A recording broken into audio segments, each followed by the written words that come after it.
آج کل رجت کے اوپر بہت زیادہ سوالات ہو رہے ہیں، بہت زیادہ گفتگو ہو رہی ہے، کیونکہ رجت کے اوپر 2 سال سے مسلسل میری کوشش ہے اس چینل کے اوپر، دوسرا چینل جو روحانی وظائف ہمدمی ہے،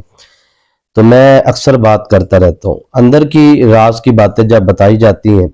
تو لوگ پہلی دفعہ سن کے حیران ہوتے ہیں۔ دیکھیں، بہت سارے لوگ ہیں جو سمجھتے ہیں کہ ایک لفظ کا جو ہم عمل کرتے ہیں، ٹھیک ہے، میں آج آپ کو ایک لفظ کا باموکل حاضری کا وظیفہ بتانے جا رہا ہوں، ٹھیک ہے، اور آپ کو یہ سمجھانے جا رہا ہوں کہ آپ پہلی مرتبہ اگر عمل کرنے جا رہے ہیں تب بھی آپ اسی پاور میں ہیں، اور آپ نے عمل کیا ہے تب بھی اسی پاور میں ہے، چلہ کیا ہے تب بھی اس پاور میں ہے۔ اب پاور برقرار کیسے رہتی ہے، پاور آتی کیسے ہے؟ مطلب ایک چلہ کیا ایک بندے نے، ایک بندہ عامل ہے، ایک بندہ عامل بھی نہیں ہے، اور میں کہہ رہا ہوں کہ وہ بھی اسی پوزیشن پہ ہے۔ دیکھیے، جب عملیات کی دنیا کے اندر آپ قدم رکھتے ہیں تو آپ کا پہلے بنیادی طور پہ تو آپ کو یہ چیزوں کا سامنا کرنا پڑے گا کہ آپ دیکھیں گے کہ آپ عمل کس لیے کر رہے ہیں۔ اگر تو آپ زبان بندی کے لیے عمل کر رہے ہیں تو زبان بندی کس نے کرنی ہے؟ جا کے آپ کے سامنے والے دشمن کی، یا آپ کے دشمن کو جو آپ کو ختم کرنا چاہتا ہے دشمن۔ مثلا بہت سارے ایسے لوگ ہیں جو کہتے ہیں کہ ہمیں ایسا وجود کے اندر مختلف جسم کے جو اعضاء ہیں اندر، جیسے دل ہو گیا، مطلب اور جتنے بھی اعضاء ہیں، ان اعضاء پر اس نے جو ان سے ہے اس طریقے سے ہم پر جادو کیا ہے، مطلب ادویات بھی استعمال کرتے ہیں، لیکن اس کے شیطانی عملیات کی وجہ سے کوئی فائدہ نہیں دیتی، چیز شفا نہیں ہوتی، ٹھیک ہے جی۔ تو اب بات کو سمجھتے جانا ہے آپ نے۔ اگر تو آپ کوئی بھی عمل ہے آپ کا، آپ کے وجود کے اندر کا جادو ختم کرنے جا رہے ہیں یا وجود کے باہر کا، یا آپ کسی دشمن کی زبان بندی کرنے جا رہے ہیں، یا آپ کوئی بلیک میل کر رہے ہیں، تو آپ کسی چاہتے ہیں کہ فلاں خاموش ہو جائے۔ جیسے گھر میں اکثر ہوتا ہے کہ شوہر بہت زیادہ بد زبان ہوتا ہے، یا بیوی بہت زیادہ بد زبان ہوتی ہے، یا گھر میں سے کوئی بھی فرد، تو آپ چاہتے ہیں کہ چلے گھر بس جائے، لڑائیاں ختم ہو جائیں، کسی کی زبان بندی کے لیے، خاموش کروانے کے لیے، تو وہ کیا کرتے ہیں؟ آپ عمل کرتے ہیں، وظیفہ کرتے ہیں، تعویذات لیتے ہیں۔ تعویذات کے کیا فوائد و نقصانات ہیں، میں انشاءاللہ نیکسٹ ویڈیو میں کوشش کروں گا کہ تعویذات کے اوپر بات کروں۔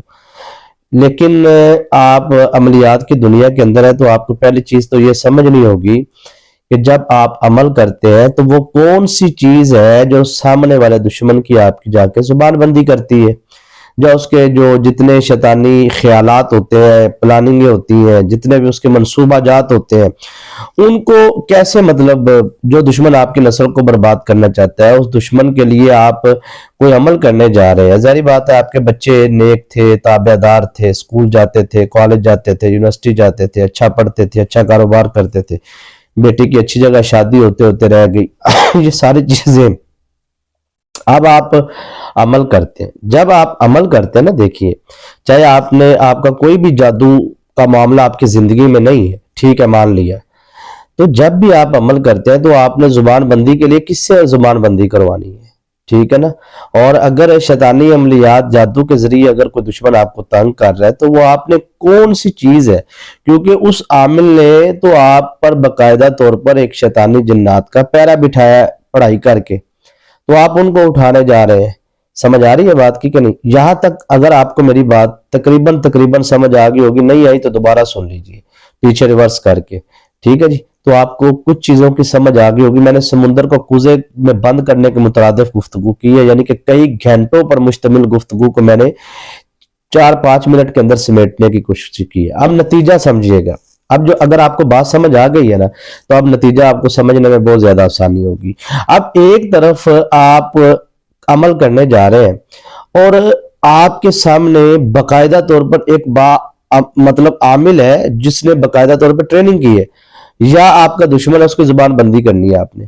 تو کس سے کرنی ہے؟ آپ دیکھیے، سامنے شیطانی جنات ہے، شیطانی موکلات ہے جو آپ کو نظر نہیں آ رہے۔ اب آپ کو ایسی پڑھائی چاہیے جو ان کو وہاں سے اٹھائے، یعنی کہ آپ کی بیٹی کی شادی پہ بندش ہے، کاروبار پہ ہے، آپ کا دشمن آپ کو تنگ کر رہا ہے، زبان بندی ہے، تو زبان بندی کے لیے یا جو بھی کام ہے، اس کام کے لیے آپ نے کس کو بھیجنا ہے؟ آپ نے وہ پڑھائی کرنی ہے جس کے موکلات ہوں گے، اور روحانی اور شیطانی یہ دونوں جنات جو ان سے ہے یہ اپنا کام کرتے ہیں۔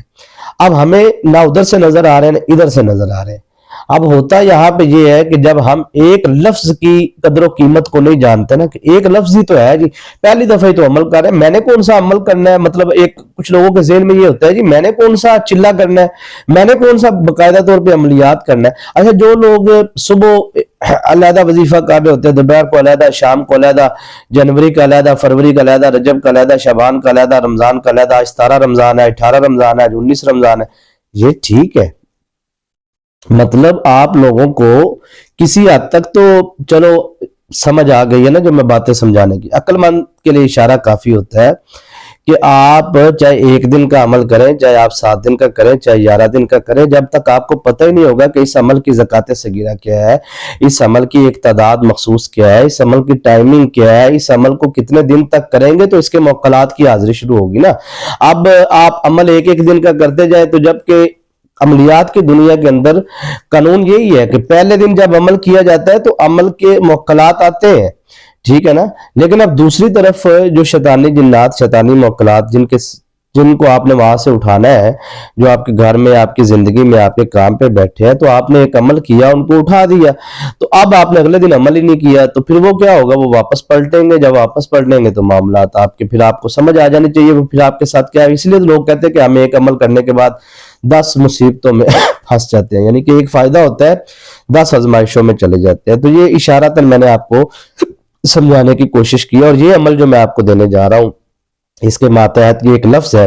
اس کے ماتحت جو ان سے اللہ تعالیٰ کی رحمت کے 4 فرشتے اور 4 سردار موکلات، 70 موکلات کے ماتحت 70 جنات اور ماتحت 70 ہزار جنات، یہ اب روحانی پاور آپ کے پاس آنا شروع ہو جائے گی، لیکن اب آپ نے اس کو سمجھ کے عمل کو کرنا ہے۔ عمل ایسے کرنا ہے، آپ نے عشاء کی نماز کے بعد بیٹھ جانا ہے، اور عمل کے لیے آپ کوشش کریں جو ان سے ہے وہ جسم پاک، جگہ پاک، باوضو ہو کے کریں، ٹھیک ہے جی، اور بے توفیق آپ صدقہ وغیرہ دے دیں جو آپ دے سکتے ہیں، اور آگے آپ نے بالکل مطلب پوری توجہ کے ساتھ آپ نے عمل کو کرنا ہے۔ اب آپ جیسے ہی عمل کے لیے بیٹھیں گے، اس عمل کے موکلات جب آ جائیں گے تب آپ نے ان کو کہنا ہے کہ فلاں کام ہے، فلاں ڈیوٹی ہے، اس کو نیت کہا جاتا ہے، وہ کیسے کرنی میں سمجھا دیتا ہوں۔ اب آپ عمل کے لیے بیٹھ گئے عشاء کے بعد، ٹھیک ہے، مناسب یہ ہے کہ آپ 2 رکعت نفل نماز صلاۃ الحاجات کے ادا کر لیں، ادا کرنے کے بعد آپ عمل شروع کر دیں۔ اب آپ عمل کرتے کرتے جو ان سے ہے، یا آپ نے پڑھنا ہے یا قابضو 1 مرتبہ، یا قابضو 2 مرتبہ، یا 800 مرتبہ آپ نے پڑھنا ہے۔ اب یا قابضو 800 مرتبہ پڑھنے کے بعد آپ نے اپنا اول اور آخر حصار لگا لینا ہے، جو بھی آپ کو آتا ہے۔ مناسب یہی ہے کہ آپ درود ابراہیم کا لگا لیں 21 مرتبہ اول اور آخر، ٹھیک ہے جی، حصار کر کے آپ اپنا اس عمل کو کریں یا قابضو۔ اب یا قابضو کا عمل کرنے کے بعد، حصار آخر میں کرنے کے بعد آپ پھر نیت کریں کہ میں نے اس عمل کو فلاں مقصد حاجت کے لیے کیا، میں چاہتا ہوں کہ میرے دشمن کی زباں بندی ہے، یہ وہ جو بھی کام آپ لینا چاہتے ہیں وہ آپ کام لیں، اور کام لینے کے بعد آپ جو ان سے اپنی دعا مانگے اللہ پاک کی بارگاہ میں۔ 7 دن مسلسل عمل کرنے سے دشمن سے نجات بھی ہوگی، حفاظت بھی ہوگی، اور آپ کا دشمن جو ان سے ہے وہ اس طرح سمجھ لیجئے کہ آپ کے بالکل آپ کے مخالف نہیں چلے گا، جیسا آپ چاہیں گے ویسا ہوگا۔ کوشش کیا کریں کہ بات کو سننے کی، سمجھنے کی۔ اللہ تعالیٰ مجھے اور آپ کو دشمنوں کے شر سے محفوظ فرمائے۔ دعا میں یاد رکھیے گا۔ اجازت